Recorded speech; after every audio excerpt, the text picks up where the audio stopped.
Seminoles represent. State your case. Not only for the garnet and gold, but also for a sunshine place. Sound decisions. Seminole moments, but be wary of Cavalier attitudes, as they can darken the sunny moods. State your case, ACC. Summations here in Tallahassee. On an unseasonably balmy and clear night here in Tallahassee. Welcome everyone to the ACC on ESPN. ESPN College Football Primetime presented by Miller Lite in the 17th meeting all time between number 25 Florida State, the Seminoles, and the Virginia Cavaliers from Doak Campbell Stadium. Let's take a look at the standings up to the minute in the ACC. In the Coastal Division, Virginia at 4-2. If they win out, they will play for the ACC championship. Meanwhile, Florida State at 5-2. Clemson has already clinched the Atlantic Division. Well, for the Virginia Cavaliers, what a roller coaster ride of a season it's been for Mike London. His team coming in at 7-3. They've won 3 consecutive games. They got off to a fast start, the best since 2005, and then a seminal moment, that win against Georgia Tech in Week 7. They're bowl eligible for the first time since 2007.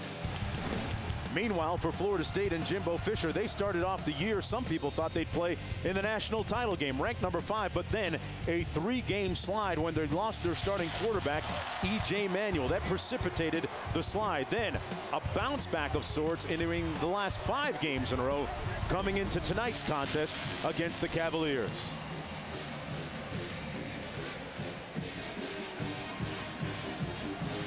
Welcome everyone just joining us here at Doak Campbell Stadium in Tallahassee, Florida. It's the ACC on ESPN College Football Primetime presented by Miller Lite. A battle in the ACC as Chief Osceola set to perform his ceremonial throwing down to the spear at midfield. The Cavaliers with a chance to play for the ACC championship if they win out. I'm Mark Jones along with Ed Cunningham. Mark Jones, Ed Cunningham here up atop the booth here at Doak Campbell Stadium as Florida State tries to make it 6 consecutive wins on the season. And it's been a roller coaster ride for Florida State as well as Virginia. Ed, when you look at Mike London and the Virginia Cavaliers, what's he thinking as his team inches ever so close to the penultimate moment playing for that ACC title? Continued development in their passing game. Virginia has a very solid offensive line. All the same starters, all 11 games, going back even to last year. They had 4 starters returning. But it's the development of Michael Rocca at quarterback and a couple of young wide receivers and Dominique Terrell and Darius Jennings. If they can get those guys going, playing Florida State tonight and then Virginia Tech next week, 2 teams that are very good against the run, I think that's a big deal for them to be able to get that passing game. And they have gotten a little better, and Rocco's starting to throw the ball down the field a bit more too. Mike London, the former head coach at Richmond, 2nd year on the JOB at Virginia. Last year his team winning just 4 games, right now coming in at 7-3 overall. His counterpart tonight on the other side of the field, Jimbo Fisher, former offensive coordinator / coach in waiting here at Florida State. Last year his team won 10 games, on pace to win 10 again for the first time in 11 years here at Florida State. Virginia has won the toss and elected to receive.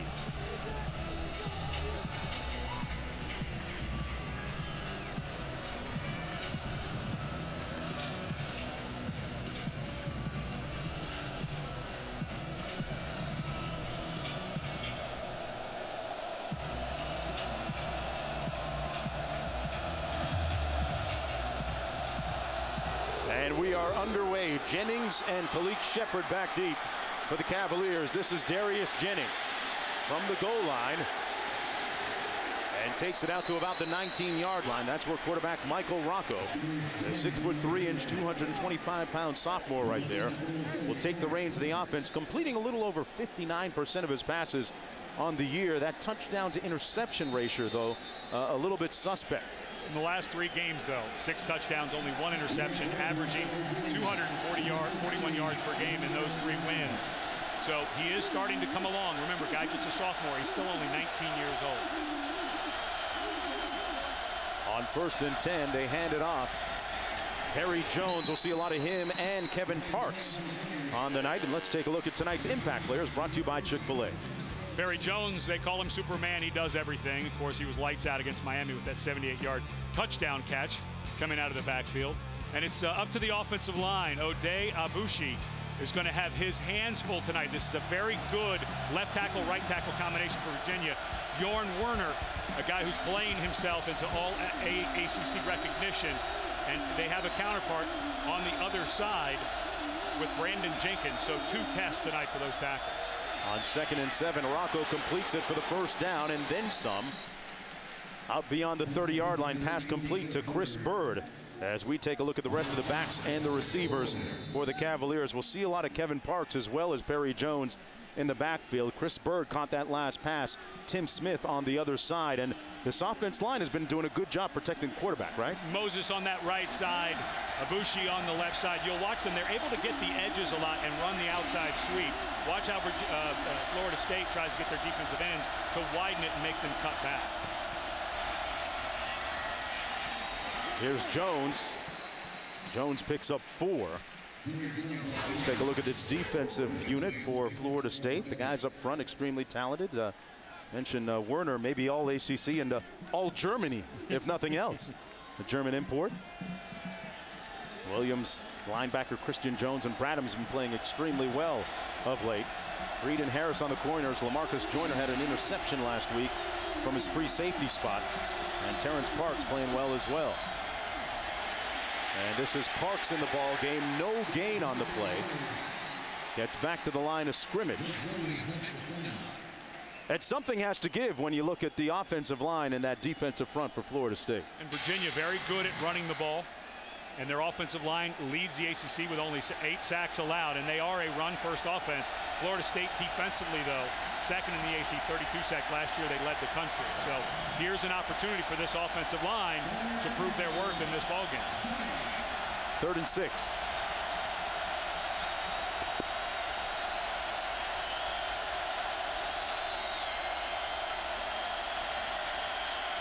Rocca with time. Threw it off his back foot, incomplete, intended for Tim Smith. And after a 1st down, the Cavaliers will punt. But if I'm Bill Lazor, the offensive coordinator for Virginia, I'm very happy about what I just saw. Florida State brought 1 extra guy, Mark Stoops, the defensive coordinator for Florida State, not having to rush a lot of people because of that front. But they had all day great coverage down the field. But as the defense starts to get a little tired, got to be happy. First test, that offensive line held up very well. Jimmy Howell with a 40-yard average, the rugby punt, kicking it to Greg Reed, who ran one back last week against Miami.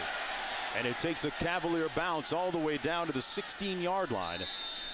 A 45-yard punt, nothing on the return, and that's where EJ Manuel will take over on offense for the Florida State Seminoles.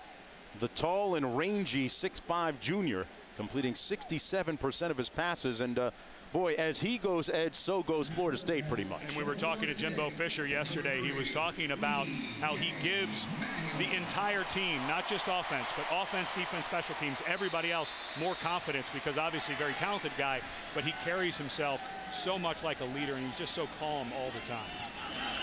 On 1st down, he drops back to pass. Completes it.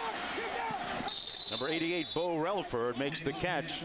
Picks up about 4 on the play. And let's take a look at tonight's impact players, brought to you by Chick-fil-A. Rashad Green, who was about to have a 1,000-yard receiving year until he hurt his ankle against Wake Forest, is back and healthy. Awfully good. Burt Reed, 5th-year senior, had an ankle injury earlier in the year. He's finally healthy, and he'll be going up against one of the top corners in the ACC, Chase Minifield, who had a huge play against Duke last week where he read it perfectly, cut underneath, had a 54-yard interception return for a touchdown. Backs line up out of the eye. Manuel completes it. A nice block and a 1st down run by Rashad Green. The guy you were just talking about is one of our impact players. He picks up 9 as we take a look at the rest of the backs and receivers for Florida State. Smith, Relaford made the catch prior to the one that Green made. And on the offensive line, Bobby Hart, a 17-year-old freshman from St. Thomas Aquinas in Fort Lauderdale. And if there is a weakness for Florida State, it's this offensive line. They lost Andrew Datko who was a 4-year start at left tackle. Bobby Hart had to come in as a true freshman, and they struggled mightily last week against Miami. Little motion up front. Number 51, 5-yard penalty. Go first down. Well, there's the true freshman, Bobby Hart, that they were hoping to redshirt on the penalty. Let's take a look at the Virginia defense. Cam Johnson leads them in sacks up front. Walcott, Greer, and Reynolds, and Taliaferro, pardon me, the linebackers. Nicholson and Minifield on the corner. In the secondary, on the toss. And a 2-yard gain by Devontae Freeman, brought down by Steve Greer.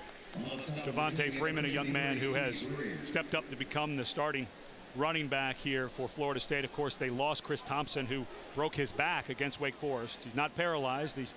They're not sure about what may happen in his career, but also Jermaine Thomas, a guy who we'll see tonight, had a concussion earlier in the year, barely played in the first 5 games, and this young freshman has started to own the job.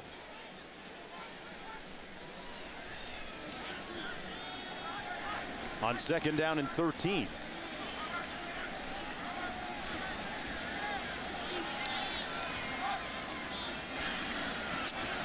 Manuel steps up, looks deep, has a man, and it's caught. But there's a flag down back all the way at the 15-yard line. It may not stand. Christian Green made the catch. But this one looks like it's going to come back. Holding. Offense number 77. 10-yard penalty from the previous time.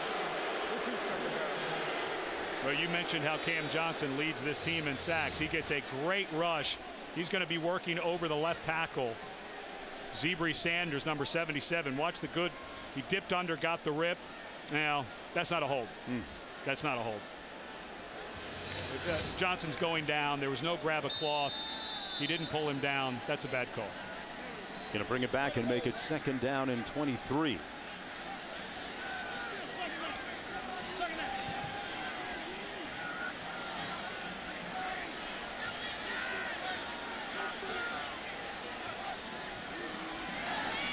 Manuel completes it, but nowhere to go. Brought down immediately the 12-yard line.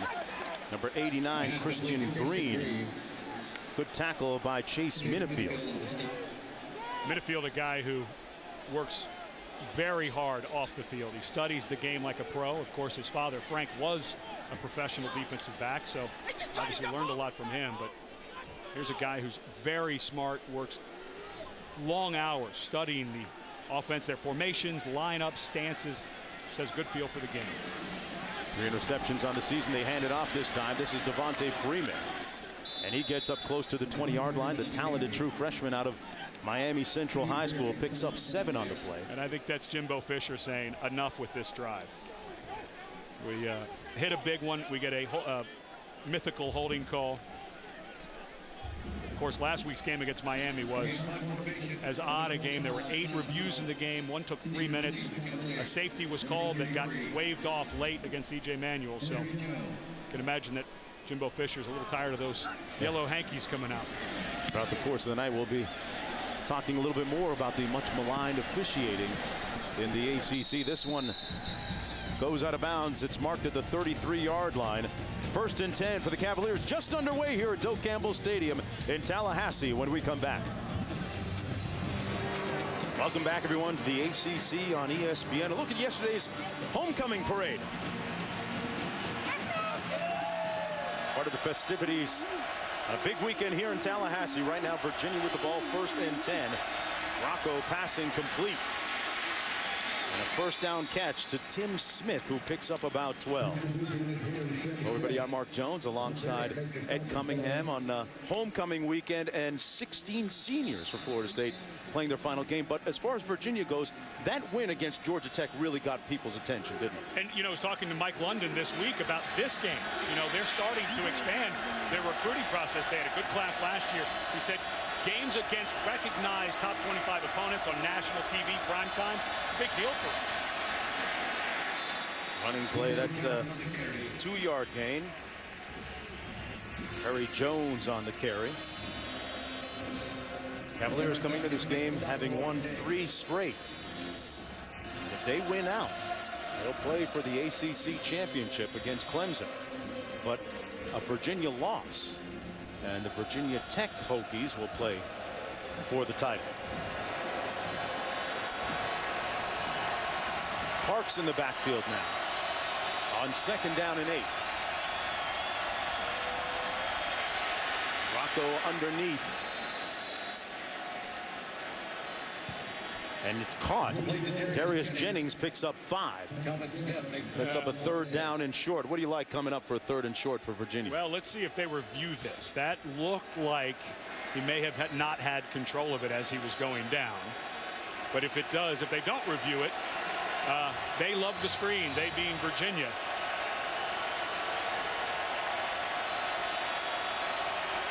Well, ball hit the ground and it moved. Not a catch, but they're going.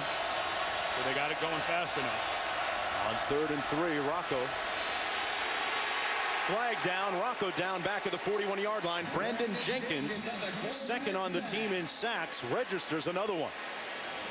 Holding. Offense number 78. The penalties decline. 4th down. The thinking being what? The thinking, I understand why he's getting them to 4th down. And now that's a hold. See the difference there between what happened with Sanders and that time with Morgan Moses? That is definitely a hold. 5.5 sacks on the season now for Jenkins.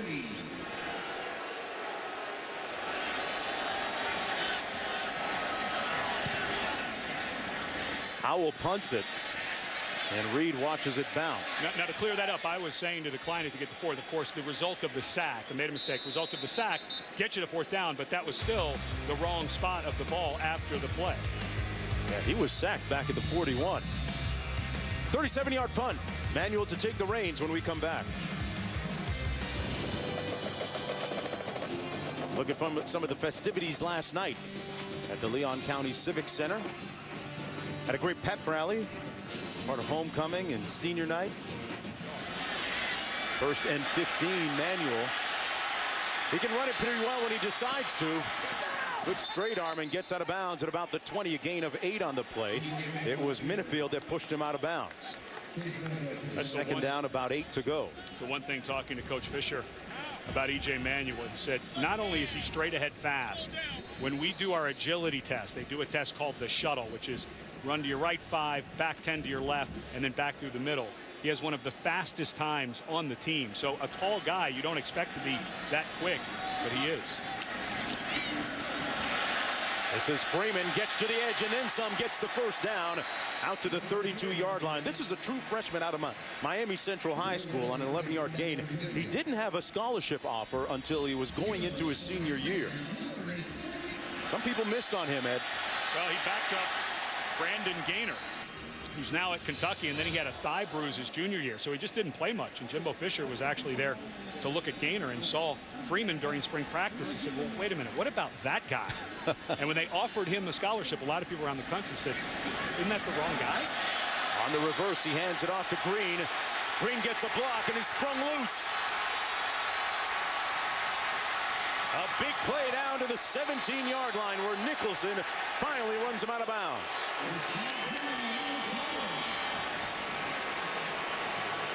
Well, Ed, you said he was one of our impact players. He had some impact there.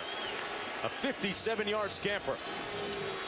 Really nice design. Took a long time to get that reverse going because of the sweep play to the left to Freeman. And then look at all of the big linemen getting run by. They didn't even have to block anybody. I'm pretty sure that those guys are not going to keep up with Green. 1st down and 10 from the 16-yard line. Manuel with time delivers a strike. It's going to be ruled incomplete, though, at the 12-yard line. Intended for Rodney Smith. Broken up nicely by Chase Minifield, and that's why they say that Minifield is their lockdown defender. But he can shut down about half the field.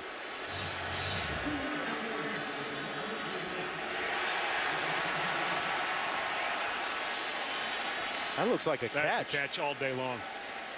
Well, the ACC took a few black eyes last week. Let's take a look one more time at this. It looks like he's got it. And he's down there.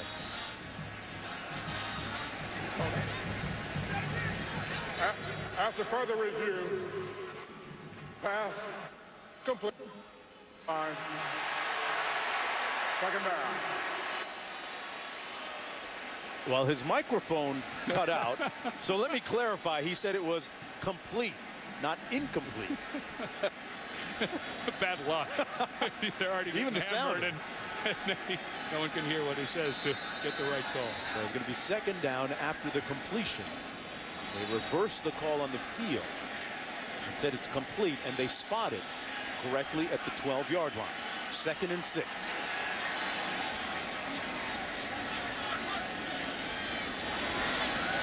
Manuel backside pressure, he fumbles it, and Virginia recovers the loose ball. Billy Schatz made the hit on the play, and Leroy Reynolds made the recovery for the Cavaliers. And this is a weakness of this Florida State team, is the offensive line. And you mentioned Bobby Hart, the 17-year-old true freshman, and Schatz, a guy who is their pass rusher. Watch him come right around 51, drops underneath, and that's what's called, in the parlance of the offensive line, a swinging gate, where your feet get stuck and all you do is start turning your body and you open the gate. And Schatz finished it with a nice chop to cause the fumble. A momentum killer for Florida State. And a nice defensive stand by Virginia. 1st and 10, coming back the other way. Off the play fake. Pass complete to Chris Bird, number 18, the team's leading receiver coming in tonight, and he picks up 14. Bird, a 6'1" senior. We were talking to him earlier this week about the offense and how it's taken a while for the passing game to come along, because Bird missed spring practice with an ankle surgery, and so did Tim Smith. And so just some of the young guys, they had to rely on the offensive line, the run game, all the way through spring and some of the fall. But now you can see the passing game getting some momentum. And off to Jones, and Jones with a loss on the play of about a yard. Bradham making the stop. 2nd and 11. They bring a little heat on Rocco. It's batted down at the line of scrimmage, incomplete. And 3rd and long coming up now for the Cavaliers. Great matchup between that defensive front, which is great with their sack number, and the offensive line, which hasn't given up a lot for Virginia. And right now, in that first drive, it looked like Virginia was going to hold up pretty well. But now Florida State, as they start to rotate some bodies in, that's true freshman Timmy Jernigan. That ball was batted by Bjorn Warner. It's a good front. Now, if I'm Bill Lazor of Virginia, got to think of some kind of screen or something. I'm not so sure I want my offensive line with a fresh defensive line having to pass that here. Rocco under some heat. Buys himself a lot of time. And the pass caught by Tim Smith, and he picks up enough for the first down. Great job of eluding harm by Michael Rocco. How do you cover that long if you're Florida State? I mean, Rocco and did a really nice job because he was running back to his left. Oh, hot potato. He didn't quite want it, but he still reeled it in. But imagine how long Nick Moody, the safety, had to stick around trying to cover Smith. Good job by Rocco. First time either team has crossed the 50-yard line tonight. Little play action by Rocco. And a nice catch by Bird. Takes flight all the way down to the 15-yard line. And another Cavalier first down.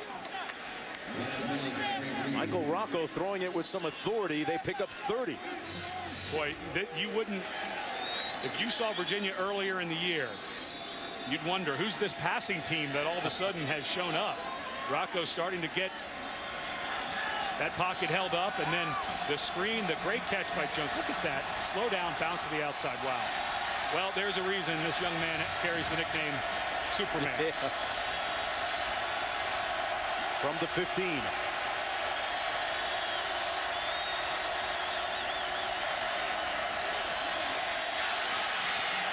Over the middle, complete at the 9-yard line. That's Jones again, picks up 5.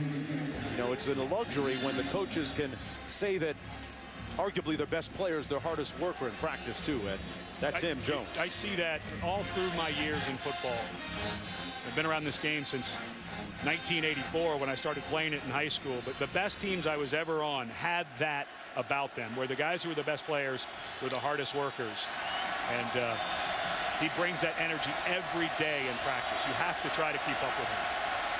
Kevin Parks in for him now, dotting the I in the backfield.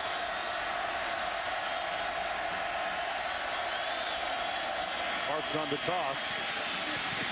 Tries to get to the edge and shut down at about the 8-yard line. Vince Williams, the younger brother of Carlos. And now, the older brother of Carlos makes the stop.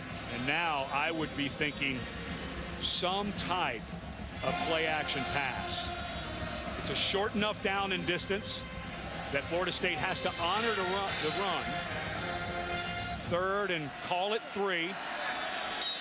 But they're going to let it go to the end of the quarter, talk about it, and come back. Well, you're looking at the imploring ex-street cop. For real. I'll tell you about more on the other side.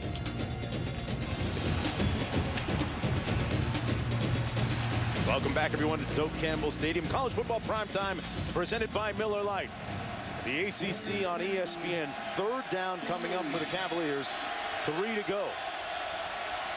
They can get a first down without scoring.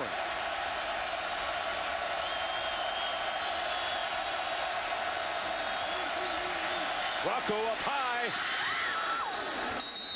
No signal. Touchdown. Perry Jones hung on to it. And a feathery touch shown by Michael Rocca. But another great catch. The safety got there. Terrence Parks got there right when the ball did. Randolph's extra point is good, and the Cavaliers take a 7-0 lead. If they win out, Mike London in his second year on the JOB will play for the ACC title. Cavaliers looking for their 4th consecutive win, leading 7-0 here in the second quarter. I'm Mark Jones along with Ed Cunningham. Let's take a look at our FaceTime profile brought to you by Edward Jones. Mike London, second-year head coach, former player at Richmond, former head coach at Richmond, tried out for the Dallas Cowboys, was cut, and then decided that he wanted to join the law enforcement team.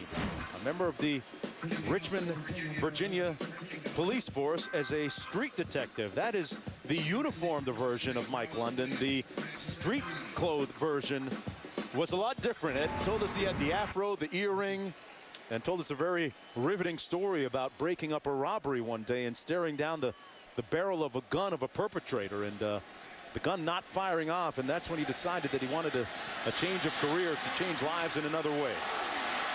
Greg Reed on the return out to the 29-yard line. Well, inaugurated in 1995, the Jefferson Epps Trophy is awarded to the winner of the Virginia-Florida State game. You know, there's a connection. Thomas Jefferson, the former U.S. president, was the founder of the University of Virginia. Francis Epps VII was the 3-time mayor of Tallahassee and the president of the Board of Education of the seminary west of Swanee, which is the forerunner for Florida State University. You got it? And by the way, he was also the grandson of Thomas Jefferson. Today's history lesson, and Manuel almost picked off out of bounds at about the 40. It'll be 2nd down and 10. Nice play on the ball by McLeod. That's intended for Christian Green. Well, that guy's been so important to Florida State this year.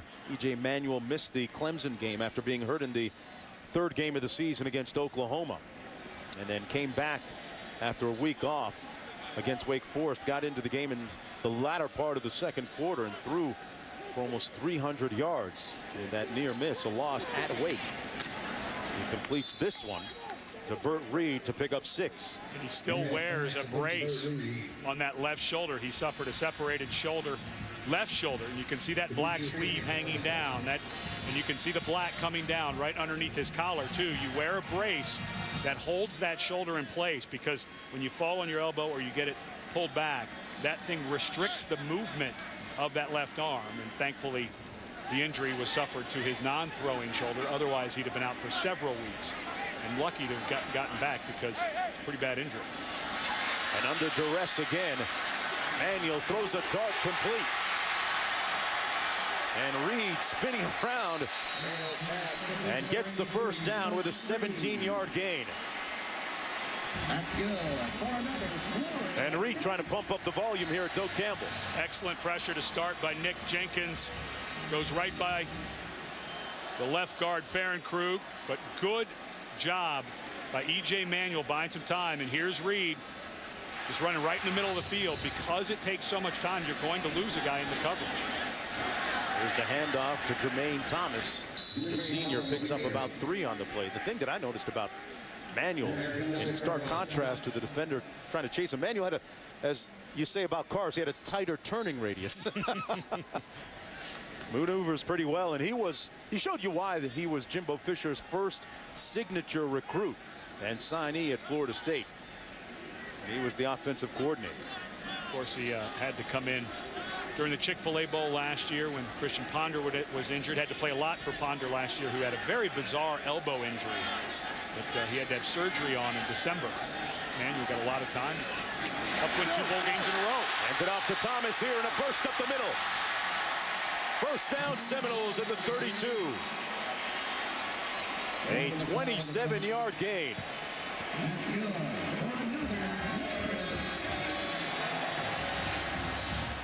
Watch the 3 defensive linemen by Virginia. They run a little stunt on the inside there, a slant. They split out. They ran it's what's called a double eagle defense, where the center and both guards used to be called the 46 in the Chicago Bears, but because they ran a little stunt, they opened up the middle of that defense, and there was no linebacker standing there to get him. Result, 1st and 10 Seminoles. Thomas in motion. Manuel with plenty of time, going up top into traffic, and almost interception through the hands of Chase Minifield. Intended for Rodney Smith, and the Seminoles might have gotten away with them there. 2nd down and 10. Rodney Smith, a guy that they like to go to because of his 6'6" size, and that's the exact throw that EJ Manuel completed to Smith last week against Miami for a touchdown. So not surprised Jimbo Fisher, who acts as his own play caller, dialed that up again. From the 32.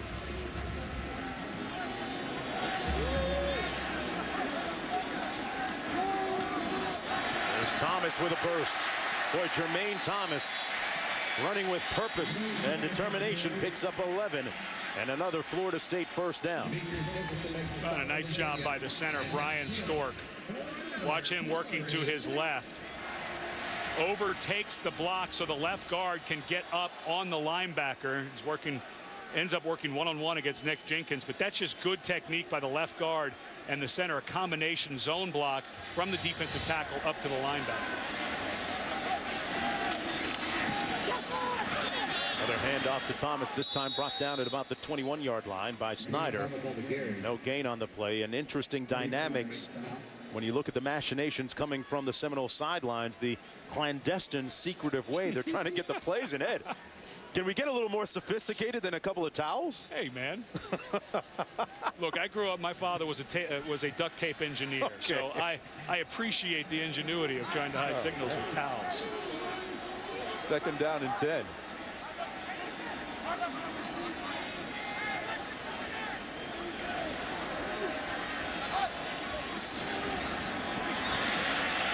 Manuel steps up. Oh, nice move, and a couple moves. Picks up a block. EJ puts his hat down and gets down to the 2-yard line.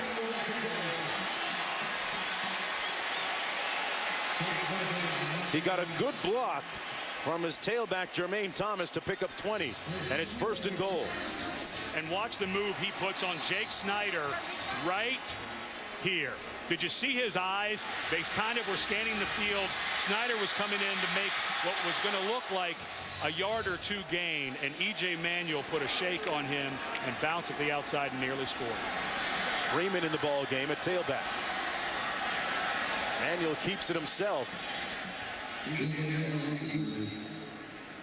going to be short of the end zone at about the 1-yard line. EJ Manuel out of the Virginia Beach area, Bayside High School. A lot of quarterbacks, a lot of talented players coming out of that 757 area code. Ed, you're from up that way, you would know. Well, and that is something that Mike London, who is from that area, he's from Hampton, Virginia, says, I remember EJ Manuel, but he was pretty much locked and loaded to go to Florida State. But it's an area that Mike London has pushed very hard. And if you look at the growth of the Virginia Tech program, a lot of that is because of the ability to get players out of that area. Second and goal. In the end zone. Touchdown, Seminoles. Little.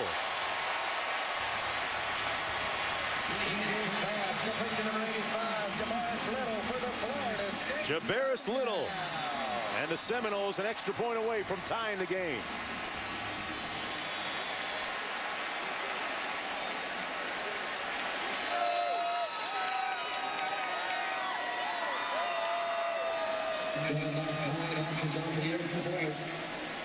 The signature play on that drive, that 20-yard run by EJ Manuel. One more look at the touchdown. Ed, why does this one work? Play fake. Jabaris Little comes all the way across the formation, but it was because they were so close to the line of scrimmage, you have to honor the run. A little bit of deception and a lot of points. EJ Manuel, a very efficient 3 of 5 passing, and a nice dynamic 20-yard run to set up that score, Ed. And on senior night, nothing better than getting a senior, Jabaris Little, a touchdown in the ball game. Of course, Manuel just a junior, but kind of a nice deal for senior night. That's his first career touchdown, in fact. Even better.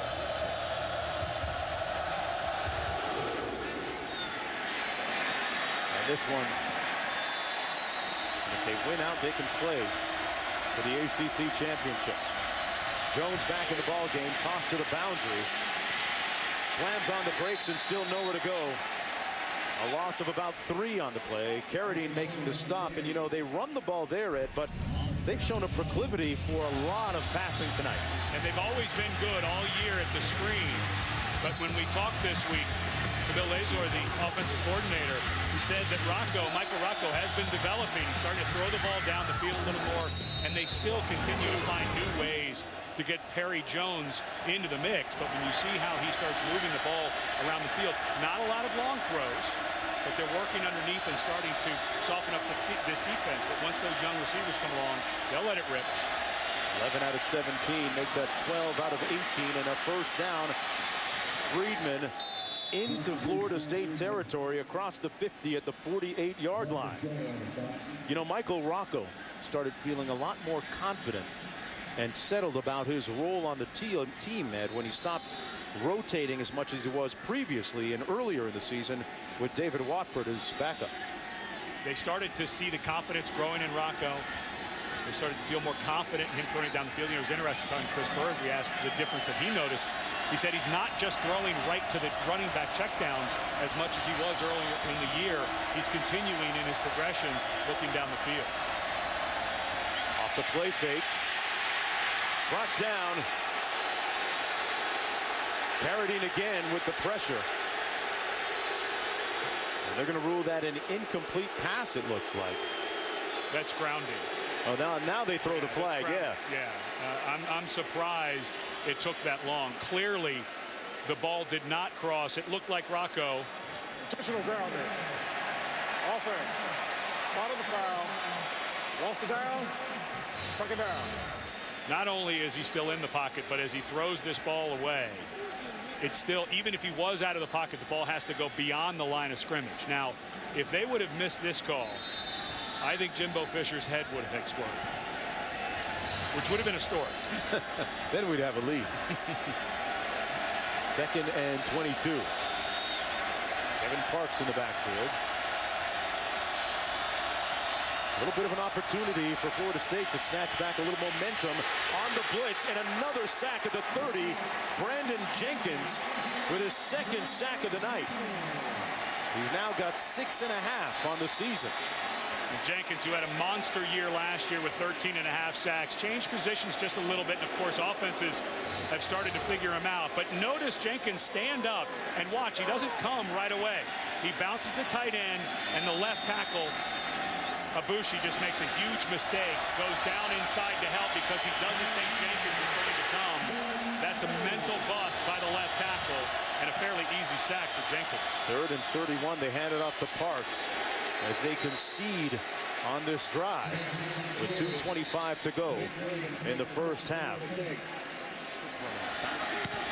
Should be a great finish down there. This one takes a Cavalier bounce, but Reed fields it nicely and cleanly. Reed on the move into Virginia territory at the 39-yard line. And a good block by Comic on the play. Reed getting a lot of help from his friends. A 38-yard punt, but a 34-yard return. Remember, he ran one back last week against Miami. Watch the right of your screen as Keys, number 86, just did not see Terrence Brooks coming and got flipped up on his head. Very clean block on the shoulder. Guy fell backwards. That's the thing the officials look for. If the guy falls forward, it's a block in the back. If he falls sideways or backwards, it's legal. Manuel completes it over the middle at the 27-yard line. A first down catch by Burt Reed, the senior. And now Virginia, I think, needs to start thinking about some timeouts here because of the punt return. Not that you're conceding a score, but you've got to start saving some time for your offense. You've got 3 timeouts. Do not sit on these timeouts. Mike London and Jimbo Fisher, a couple of coaches connected by a bigger cause than just football right there. First down and 10. The handoff to Devontae Freeman. Freeman picks up another Seminole first down. As first and 10. EJ Manuel throws it away. And you talked about London's daughter. The chances of Mike London being able to match up with a child is 1 in 10,000. And the fact that he was able to match up with his daughter, that in itself is a miracle. And the one thing that they're both trying to do is get more people around the country to become a part of the bone marrow registry. It's very easy. You go in, they scrape the inside of your cheek, you're 5 minutes in and out, and they're pushing hard because they need more people in that registry for people like diseases like Fanconi immunity. That pass complete. About 3 yards short of the first down. Kenny Shaw making the catch, picking up 7. And I think Mike London, again, you've got those 3 timeouts and the clock just tick, tick, tick away. Your offense is not going to get a chance to get back on the field. Regardless of the outcome of this drive, I think you need to save some of this clock for your own. On 3rd and 3. In the end zone and overthrows his receiver, Kenny Shaw.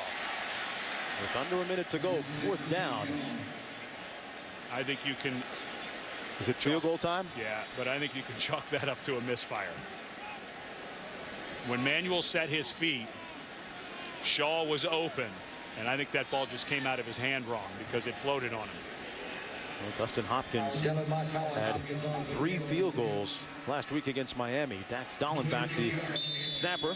This has been a winning combination this year. He's 18 of 21 on the season. Another Jeff, former member of the Dolphins. The extra point good by Dustin Hopkins, now 19 of 22 on the season.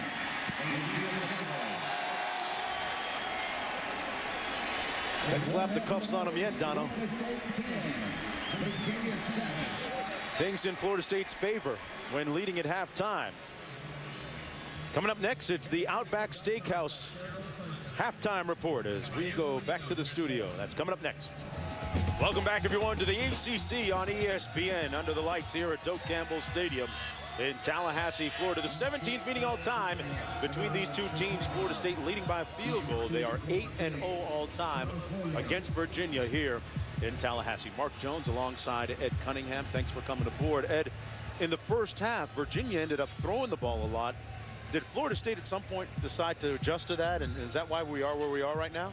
I think Florida State got caught off guard a little bit. I think they expected that Virginia would run it a little bit more, but now you think Virginia maybe coming in the second half, start pounding the ball a little bit. But is Florida State going to get possession here to start the third quarter? Boy, Carlos Williams ran about 40 yards, picked up a few on the return. EJ Manuel will take the reins of the offense from there. You look at the 57 passing yards that he had in the first half in comparison to 155. But the big story of the first half, Virginia just 7 rushing yards and 139 through the air. That is a flip of the script for them. 1st and 10 for the Seminoles. Manuel wide open, hits his man this time. Reed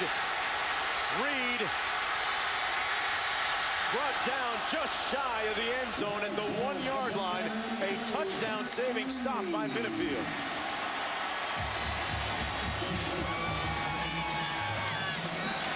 "68 yards in all." Looks like his pants came undone as he slid on his belly there. Manuel, right when he saw it, did you see how quickly he got that ball out of his hands? As soon as he saw Reed in the seam, he let that ball go. What an excellent get-off time from vision to the receiver to getting the ball into his hands. Nice job by Manuel. 1st and goal. The toss. Thomas stopped up short of the goal line, and he'll lose about 2 yards. Good surge, led by Tagliaferro. Maine Thomas stopped up. It'll be 2nd and goal from the 3-yard line. Remember, the play action worked so well for Florida State their last time inside the 5-yard line. They ended up with the touchdown to Javaris Little, the tight end. I would think Jimbo Fisher on 2nd and goal. This is a play action down.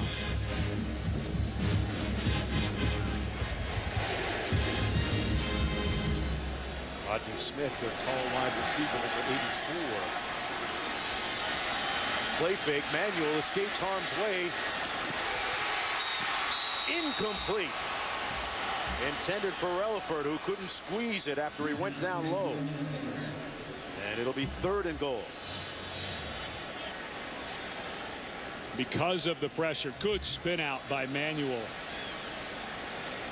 Should he have caught that? Yeah, that ball's thrown pretty well. It's a little wobbly, but that's sometimes an easier ball to catch. But it is a tight end.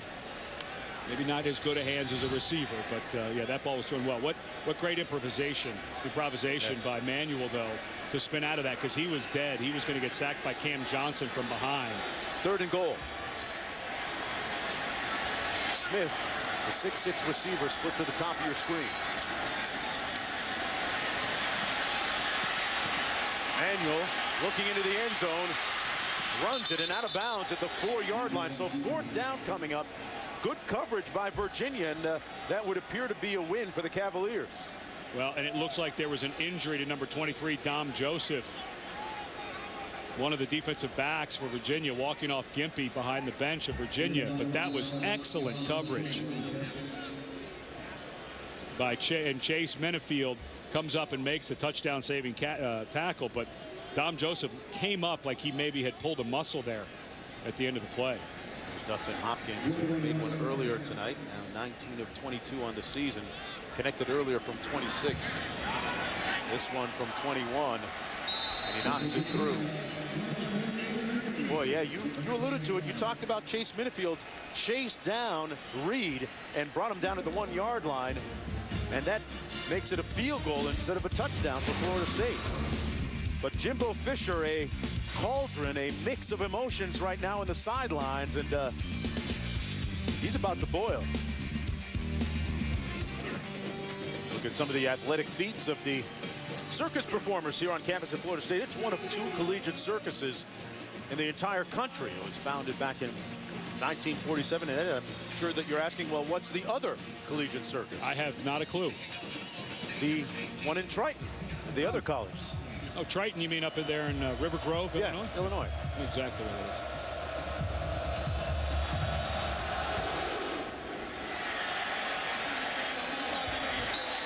More involved in the entire game. 30 seconds to go in the 3rd quarter. Evan Parks straight ahead between the tackles. Gains 5. It'll be 2nd and 5. As a matter of fact, if you talk to kind of veteran coaches, a lot of veteran coaches who have young guys who want to be head coaches. They say give up coordinating when you become a head coach. However, you look at a guy like Nick Saban, very involved in his defense, although he does have a defense coordinator who calls the defense, and Kirby Smart. But there are guys, Steve Spurrier, very effective at it. But there's a lot of old coaches who don't think that's good. But I think if you're going to do it, it is a little easier on the offensive side. And a great segue going into the fourth quarter. We'll bring it up on the other side with Operation Ed and what it takes for guys like London and Fisher to be successful head coaches. Take a look at some of the cogent numbers on the night. A lower scoring game, Ed, than you would have thought coming in? Absolutely. Both offenses, though, I think have been, they just haven't been in sync. I can understand Virginia going against one of the best defenses in the country, but Florida State, they've missed the long pass for a touchdown. They couldn't convert when they had a first down and goal from the 1 for a touchdown. They had to settle for a field goal. So they've looked a little shaky so far. Rocca, little receiver screen complete to Jones. Jones so valuable, a big variable in their offense, picks up 3 on the play. Third down, about 7 to go. What do you figure they call here, or what do they like? They've in studying them on film, they do like wide receiver screens. Haven't taken many shots downfield. No, they haven't. They don't have a lot of speed at that receiver position because of the injuries and the youth of Terrell and Jennings. But wouldn't be surprised at a screen over here to the 3 receiver side to the left.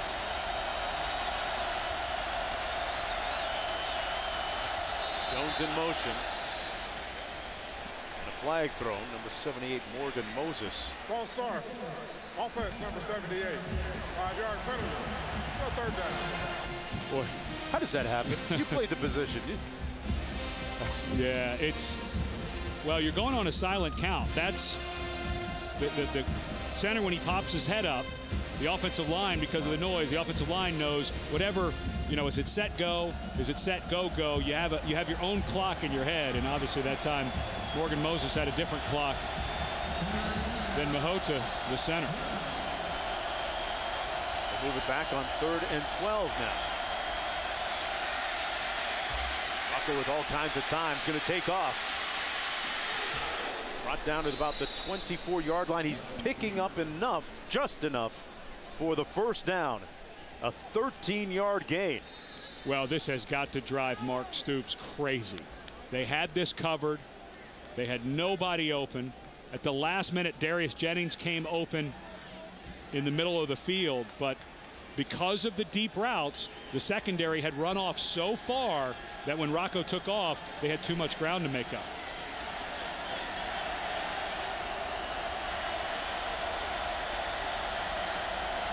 Richardson in the backfield dotting the I for Virginia.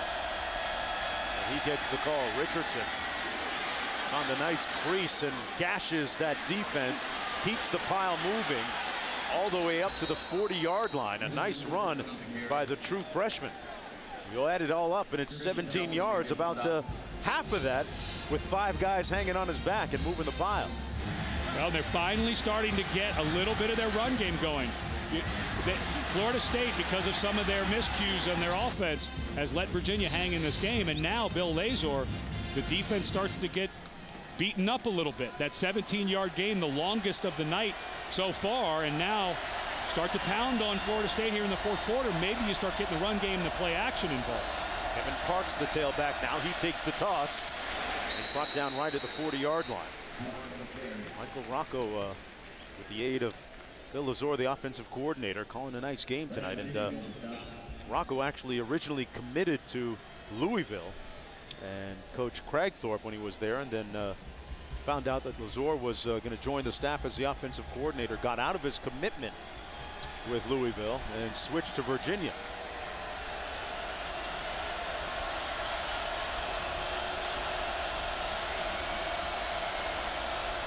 Jones in a tailback on 2nd and 10. Wide open and dropped by Jones over the middle. And he had a whole lot of space ahead of him as we go back to Wendy in the studio.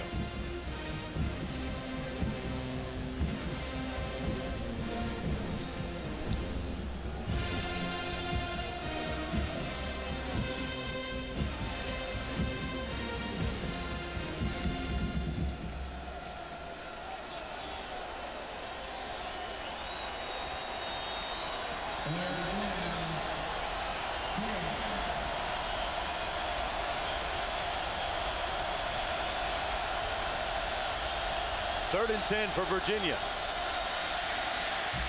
Rocca going to take off and brought down this time a couple of yards short of the first down.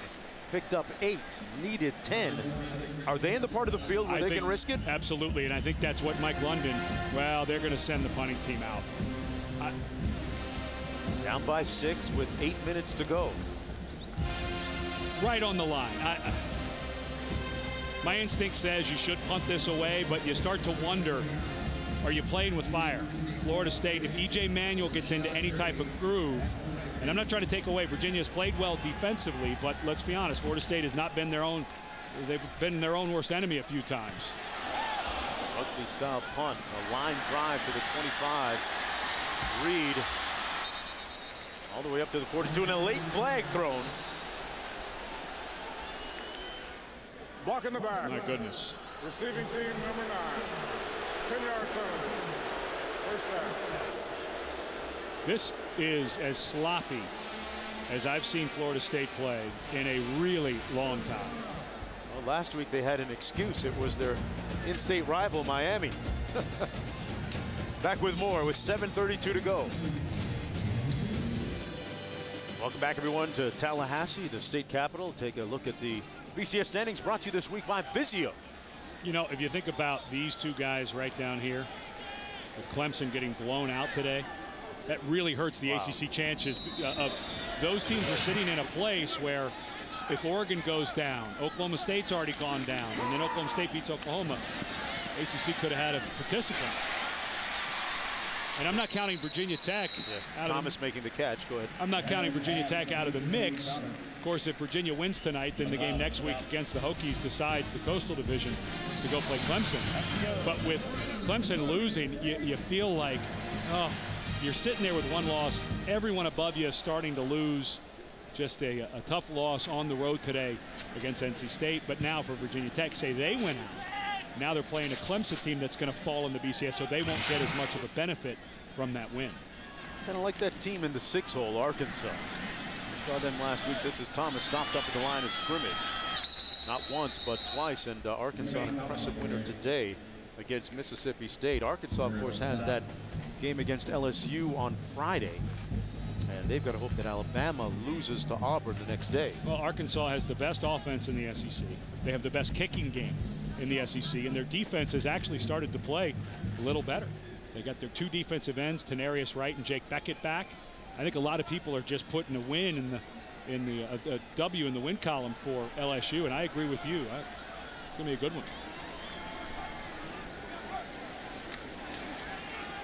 Wow, so the Tennessee Volunteers, as Thomas runs it here for a gain and then some, picks up the first down, moves the chains for the Seminoles. Boy, it has been a struggle for Derek Dooley and the Vols. We've seen them 4 times this year, and all 4 times coming up on the short end. A big win for them. Down to their 3rd-string quarterback. They lost their best receiver against Florida earlier in the year.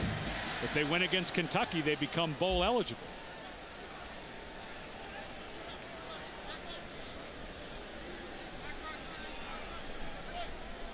First down and 10. Thomas again, the workhorse here late in the game. You like the move using the senior as opposed to the freshman Freeman? I think you have a great combination between the two. You know, here's a guy who's rushed for over 2,000 yards in his career. For a time there, looked like he was going to be a Warwick Dunn type of running back. He's battled a bunch of injuries throughout his career. But I go back to that 4th down where Virginia didn't go for it on like the 48-yard line. And I agreed with the punt at the time, but I just kind of, you just had that sense Florida State may get something going offensively. Your defense starting to get a little tired in the 4th quarter. This is starting to feel like that drive where Florida State may try to put this thing away. 2nd and 5. Manuel, quick 3-step drop, completes the pass. About a yard short of the first down, a gain of about 5 on the play. A lot of missed opportunities for Florida State tonight. There's the fumble. Great play by Shouts coming off the edge in the red zone. And then all of the penalties. 11 penalties now on Florida State. And then the overthrow on a touchdown to Kenny Shaw. So you had to expect Florida State offensively was going to start, maybe get something going. It feels like it's on this drive. On 3rd and 1. Manuel takes it himself and gets the first down across the 30. This guy is a load. 6'5", 245 pounds. Did you see when he put his foot in the ground? Good explosion, good lateral quickness. He hasn't been super sharp tonight throwing the ball. But when they've needed a little bit of a play with his legs, he's gotten it done. So many talented players have come out of that Virginia Beach area that he's from. The Curry, Tyrod Taylor, Michael Vick, Marcus Vick, Allen Iverson, great high school quarterback back in that area. Thomas stopped up short of the line of scrimmage. He's going to lose about a yard as we approach 4 minutes to go. And I think Jimbo Fisher enjoying that this clock is ticking a little bit. His offense has been out of sync. His offensive line has not played well at all tonight. And I think he's starting to feel like, you know what, we've got to shorten this game. They're in no hurry, running the ball on first down. Let's keep the clock going. I like the strategy. 2nd and 12. Virginia with a couple of timeouts remaining. Smith in motion. There's Thomas trying to bounce it outside. He gets back to the line of scrimmage. Got a yard. It'll be 3rd and long on the play. You know what it is, Ed? I'll tell you maybe why the offense has struggled. Virginia's looking right through that towel. They need better towels, man.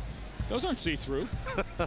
And, you know, hey, the reason you do it is people do look at signals and start to pick them up. Of course, it's illegal, as we know, to videotape signals, but every coach, you start looking at signals, and the one thing you're looking for is what the coverage call is. Okay. Even though you try to get that pre-snap read and you want your quarterback to know, you can tell him flat out the coverage they're running before you call the play. It obviously affects what play you're going to call on a 3rd and long if you can figure that out.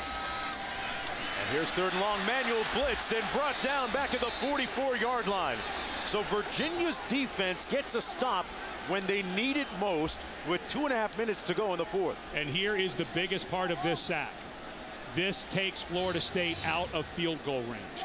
At the 30-yard line, that's in the wheelhouse of Dustin Hopkins. And once again, free bodies running through the middle of the offensive line for Florida State. And because of the bailout and the big sack, now you're letting UVA, with time on the clock and 3 timeouts, down 6, the opportunity to go win the game. Powell, one of the best punters in the country. Minifield back deep. And he pooches it. Minifield's going to get a chance to return this one. Tripped up at the 25-yard line. 1:53 to go. Virginia with 2 timeouts remaining. If they win out, they still can play for the conference championship. And this is the final part of this race tonight. Virginia down by 6 with 1:53 to go. 2 timeouts remaining. A potential berth in the championship game, the ACC championship on the line. Rocca completes it to Jones. Who else? He's their Mr. Clutch, who picks up 9. And a great job getting straight out of bounds so that they didn't have to use a timeout. Now the key here for Virginia with those 2 timeouts, I said 3 before break, but they do have 2. The key is don't sit on those timeouts. If you have a play where 10 or 15 seconds or 20 seconds are going to burn off, you've got to just go ahead and use it. There's other ways to stop the clock. Getting the first down, going out of bounds, incomplete pass. So make sure your quarterback knows, because you can't call run plays during this drive. Mike Rocco's done it before against Indiana earlier this year. A pivotal point for him. He led them on a game-winning drive. Going up top, into traffic, and complete to Tim Smith. First down, Cavaliers deep in Florida State territory, a pickup of 35. What a great call that time by Bill Lazor. You've got 2 deep safeties, and you know that you're going to get coverage by a linebacker, Vince Williams, on the inside receiver, and he runs him right between the safeties. Good call. Rocco fires another completion at the 26.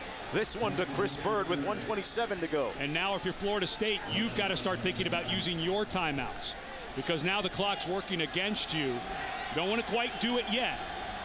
And it's not like you're giving up that they're going to score, but you've got to keep some time for your offense in case Virginia gets in the end zone. 2nd and 4 after that catch by Bird. Keep an eye on Perry Jones, number 33. He's the guy they like to use a lot. With this much time and 2 timeouts, the run game is part of the playbook right now.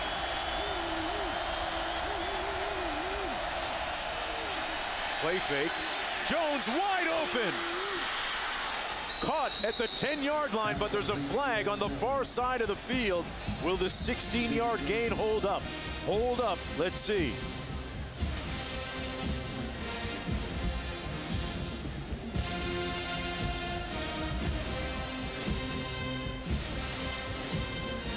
Jones was left wide open coming out of the backfield. Let's see if this one stands or not. Great play fake. Florida State completely bit on that run and lost Jones. Mike London lobbying one of the officials there. They're discussing, I think what they're talking about is illegal formation. Too many men in the backfield for Virginia. And Mike London pleading his case. Foul on the play. So they pick the flag up. The 16-yard gain stands for the Cavaliers. The ball spotted right at the 10-yard line, 1st and goal. Well, you've got one. Yep, that is a legal formation. Mike London was alluding to the hash. Yep. Nope, that was a legal formation. They had the right number on the line of scrimmage, so good job by the officials to wave that off. 1st and goal. Jones, pardon me, Parks, touchdown Virginia! They parked it in the end zone.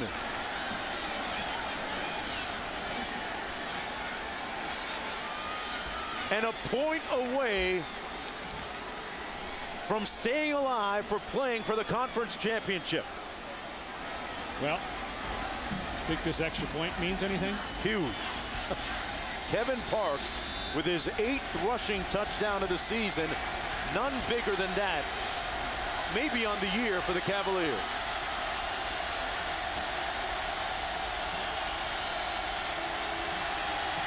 Virginia with the lead and 1:16 to go. Florida State with 2 timeouts remaining. The dream season continues for the guys from Charlottesville.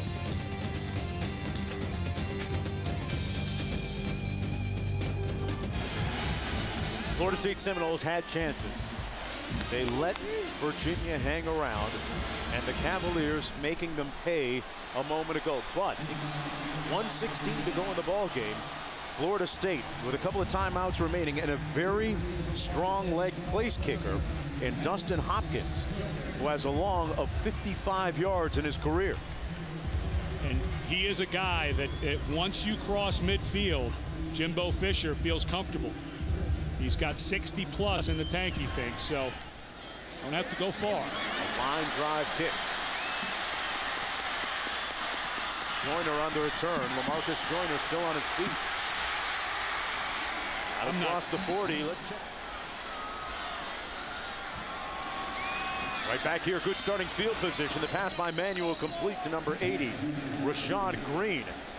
And now for Florida State, again, they've got to go fast too. Boy, this is bad use of the clock. A short throw. Look at that clock tick. I know they're already getting close to Hopkins territory, but boy, this is a bad start to this drive. Manuel completes another one, short of midfield at the 49. You've got to get a timeout. You've got to get a timeout. And Jimbo Fisher will use one of his remaining timeouts with 39 seconds to go. Florida State needs to just settle down. They've got plenty of time. They need, call it 20 yards before they're going to send out one of the best kickers in the ACC. Manuel on 3rd down, incomplete. Stops the clock with 40 seconds to go. 4th down and 1. Mike London telling us earlier this week in our conference call that our players are still learning how to deal with adversity and learning how to win. Both of those elements being dealt with just a few moments ago. 4th and 1 for Florida State.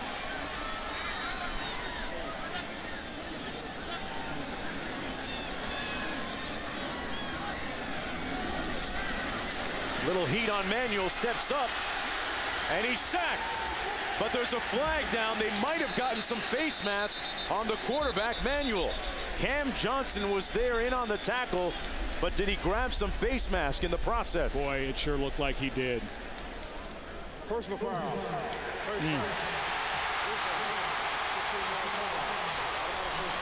Wow, and they had him trapped with nowhere to go, and that's going to march the ball all the way down to around the 35-yard line within field goal range. One more look.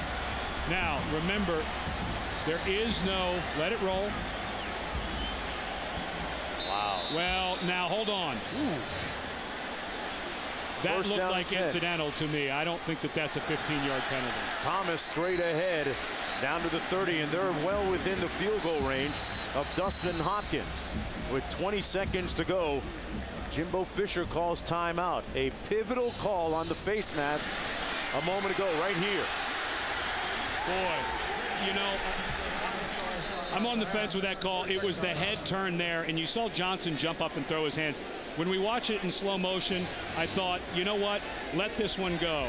But watch his head turn as Johnson goes. That's the right call. That's a 15-yard penalty. The officials got that right. You know, and when we watched it slow, I thought, maybe his hand just raked it. But when you see it in regular speed and that head turns, that's the proper call. A terrible break for Johnson, but it was the right call by the referee. Hopkins tonight has made a couple of field goals. He had 3 last week against the University of Miami in their win. Has made 2 tonight, 1 from 26, the other from 21. He's 5 of 5 on the season between 40 and 49 yards, which is where he'd line up right about now. Manuel going into the end zone with it. Incomplete. Batted away and well defended by Draquan Hosky. And it's 3rd and 5 coming up, and now do you bring in the field goal unit now? I don't mind the throw, because if you run that fade, it's almost impossible if it's thrown, because you know the corner's not going to be able to turn and make a play for an interception. So if you're going to do something again, you'd love to have another 10 yards before you had to bring your kicker out. So maybe you do something where you run somebody off and then you run an out cut to the left side by the inside receiver to try to pick up 8 or 10 yards. 3rd and 5, 14 seconds to go. They go to the sidelines. It's ruled a catch. They didn't stop the clock. It's still running. Still in bounds. They may not get this off. Jimbo Fisher is disconsolate, disoriented. They see time expire, and Virginia storms into Tallahassee and steals one. The first win ever at Florida State for the Cavaliers. Jimbo Fisher is now making a plea to the officials. Let's take one more look. They run the out cut to Reed. Now let's see. He's down. Inbounds. He is down inbounds and not beyond the sticks. This ball game is over. You know, we were hard on the officials earlier in the ball game, but I will say down the stretch and in this second half, well, now the question is, was that an incomplete pass? I'm not sure Reed caught that ball. That ball looked like an incomplete pass. If that's incomplete, Florida State now has a chance at a long field goal. And Jimbo Fisher had to run down and say, hey, guys, here we go. After further review, the pass was incomplete. 4th down, 5 yards, on the 30-yard line. 8 seconds to go. So it turns into a game-winning potential field goal by Florida State place kicker Dustin Hopkins from 47 yards out. And watch for number 94, Matt Conrath. He's already got 3 blocks on the year. Can he make it a 4th? Hopkins 2 for 2 tonight. 8 seconds still remaining. London not calling a timeout. It's a 42-yarder. The kick. He missed it. Virginia surviving with 3 seconds to go. And everybody's leaving the field. They're going to have to bring them back again. What to a take bizarre the victory formation. A bizarre set and confluence of circumstances, but still 3 seconds to go. Hopkins, who has been money, a certainty on the season misses at the most important time. He was 20 of 23 on the season going into this kick. Good rush by Virginia. I thought they had the push to maybe block it. There are 3 seconds left on the clock. 3 seconds left on the clock.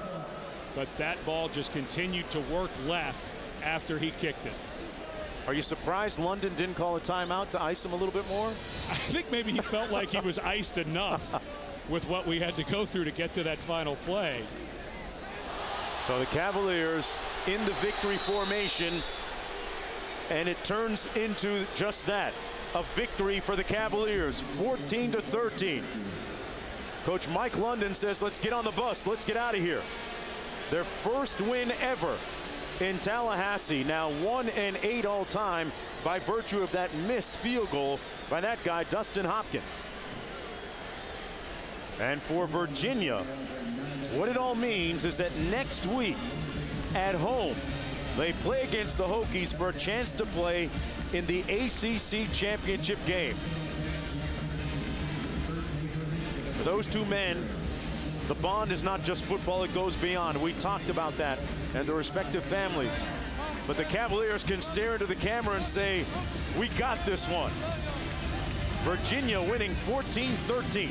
That's our final score. Fred Cunningham and our entire ESPN crew. What a night it's been in Tallahassee. Video reviews, crucial calls, last-second penalties, and a potential game-winning field goal gone wide.